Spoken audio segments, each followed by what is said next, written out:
Nobody likes to have a dig at Keir Starmer more than me, but let's face it, it's not just him, is it? Here's some proof. The Telegraph, October 2017. Proposals to offer extremists, including returning jihadists, taxpayer-funded housing and helping to work are a fundamental error amounting to bribes to potential terrorists, it has been claimed. The Home Office, run by the Tory government of course, the Home Office is looking at a new strategy to reintegrate extremists that could even see them propelled to the top of council house waiting lists, if needed. Under a pilot scheme being looked at, police and local authorities would assess extremists formally investigated as suspects by the security services to see what dangers they pose and what it would take to help reintegrate them into society. Extremists who had nowhere suitable to live could be put on social housing lists with local councils, and they could have their rent paid if necessary, according to reports. That's the Tories for you. That was an idea punted out by the Tory government. Now, I'm an equal opportunity scapegoat. I like to share the love. The Tories are every bit as bad as Labour. Labour's just fast tracking it all. The Tories have given us so much bad legislation that has created people serving jail time and being arrested and investigated for tweets and social media posts. That was introduced by Theresa May. The hate speech laws were hers, not the Labour government. The Labour Party just benefits from the fact they haven't had to put them in place. The Tories did it all. We must understand just how vile and bad the Tories are, because they're not real Conservatives. They're a kind of pretend faux Conservatives that only have a small echelon of people who are actually Conservatives, and those that are should really dump the badge and cross the floor, because you're never going to get Conservatism while they have people like Jeremy Hunt involved in the Tory party, whilst they ignore what members want. But moving on from that, what you've got to look at, let's just think about, having read that snippet from a Telegraph article, Axel Rubicabana, he was on a watch list. He moved to Southport in 2013. Why did they suddenly up sticks? This article, this section of an article from the Telegraph back in 2017 proves that these batshit crazy schemes were instigated by the Tories. And Axel Rubicabana was able to be ensconced into society without anybody questioning it. It's wrong. We shouldn't have to live like this.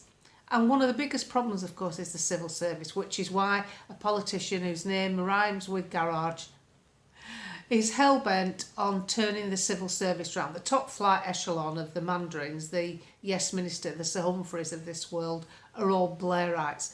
Blairites are basically, I see them as cultural Marxists.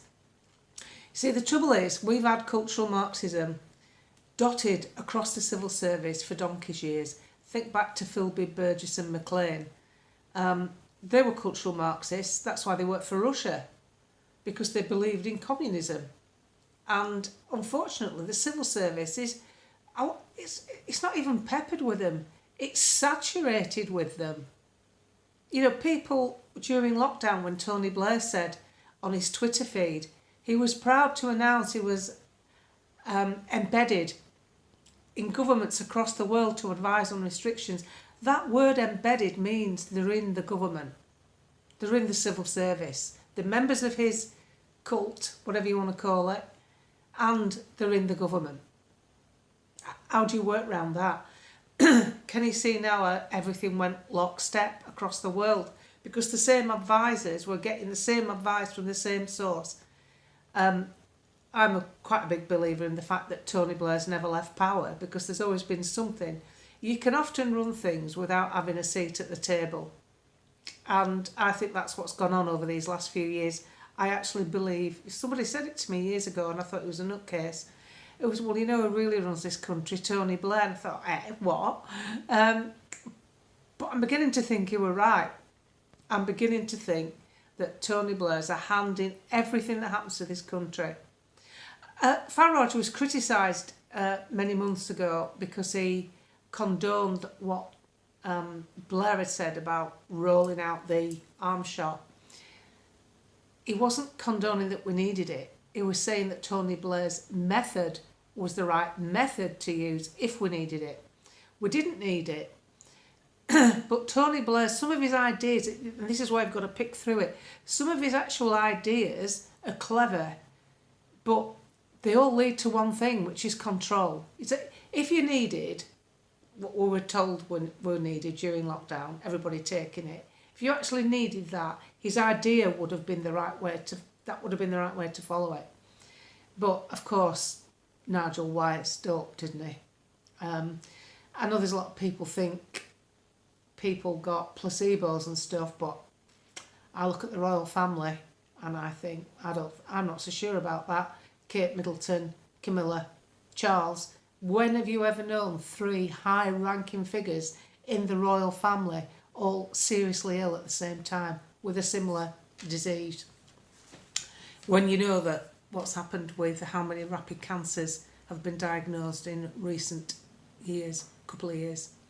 So I'm digressing a bit there, but what I'm trying to say is Tony Blair, whilst I see him as a bad character because, you know, he instigated a war based on looking for weapons of mass destruction, came back with 2 catapults and a slingshot, dubious. 1 million people marched against it. They still went in. They don't listen. And that's why you've got to remember, they don't listen because they're getting on with what they want to do anyway. Starmer's just the latest figurehead that's doing it. The big stuff should come back to the people. That's why direct democracy is important, because then it doesn't matter which party's in. It's like Switzerland. Nobody gets all heated up in Switzerland when there's an election because they know that any big things comes back to the people. But obviously what you need to make that work properly is an honest media. So you need an honest government, as honest as you can get anyway. One that isn't going to push the media just to back a narrative. Now, what you've got to look at, a new party, if they came in, a different party, doesn't have to be the one I'm supporting, a new party that came in could do that because they haven't got any track record. They haven't got any backers to satisfy particularly, because the backers obviously are backing them now, want the same as what the party wants, which is sovereignty, our own rule, stop sending money overseas, spend it on British people, stop the boats, deport criminals. Everybody wants that because the streets are no longer safe. And sadly, where I feel for these people on the ground, the boots on the ground, trying to make a difference with politics, is that they're basically victimised all the time. I mean, in Lancashire, a branch of Reform wanted to have a summer barbecue, chose a venue, booked it in the personal name because it wasn't a political event as such. It was for everybody involved in the politics to come and have a social event. No banners, no flag waving, no speeches particularly, just a feel-good fact to congratulate the new councillors and everybody have a good time. Then an anti-racism group contacted the business that was holding the event, you know, and basically pressurised them into cancelling it, saying that, well, we're not holding it anymore. So they cancelled the venue. I was actually invited.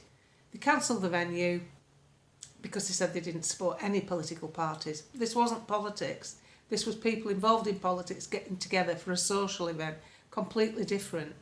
I mean, if you're going to ban things like that, you'd have to ban every Tory dinner or every Labour get-together. You know, people are allowed to get together when they believe in something without it actually being a political event.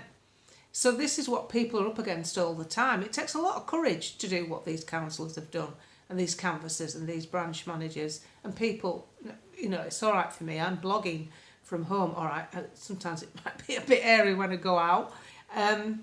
But generally speaking, if somebody bumps into me and recognises me, it's actually positive because I am a neutral voice, and that's why I'm not involved in politics directly.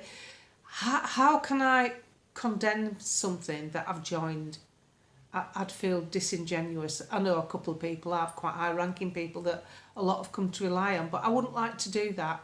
That's why, as a neutral voice, I can support something that I see is working, and then if for some reason I see it's not working, I can say, hang on a minute, I'm backing away from this because it's not working, without encouraging you to be part of it. Do you get me?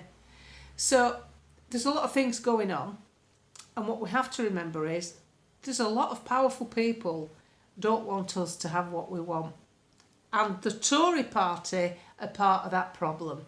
The Tory party are not to be trusted. You cannot trust them. They want power for power's sake, and Tories have actually said that to me. Anyway, thanks for subscribing to the channel. I know it's free. There's not much advertising on it. It's just me talking to you like we're just together, you know, having a cup of tea. I'm not professional at anything. I just monitor it, see what's happening, and share the information. I think it's important to remind ourselves of, because we're fighting this and we're doing a good job. And the last thing you want to do is lose momentum when you know you're having an effect. So, you know, for you who joined my channel recently, at first, when I first started saying, look, we're pushing back, it's really working, people were a bit, oh, I don't know, June, I don't know, but look how much headway we've made since last year. I've only been on 12 months. Look how much headway we've made. And I thank you for coming on, because I do find it a bit more relaxing on YouTube, because it's not as rushed. You know, you need your boxing gloves on Twitter. So I do appreciate that. And not only that, I get time for a cup of tea. So when you see me stop the camera, it's only because I can see something going on with my dog that I'm gasping for a drink. It's not that I'm doing any fancy editing. I'm not up to that. I don't have that skill set. Anyway, I don't want to be too heavy today, but yesterday's video tells you where we were. We're pushing back. We really are making such a difference. Everybody's in this fight now. Literally everyone. Try it. Open it up. Talk to someone you wouldn't normally talk about politics to, and you'll see they might not be active, but they'll probably think like you.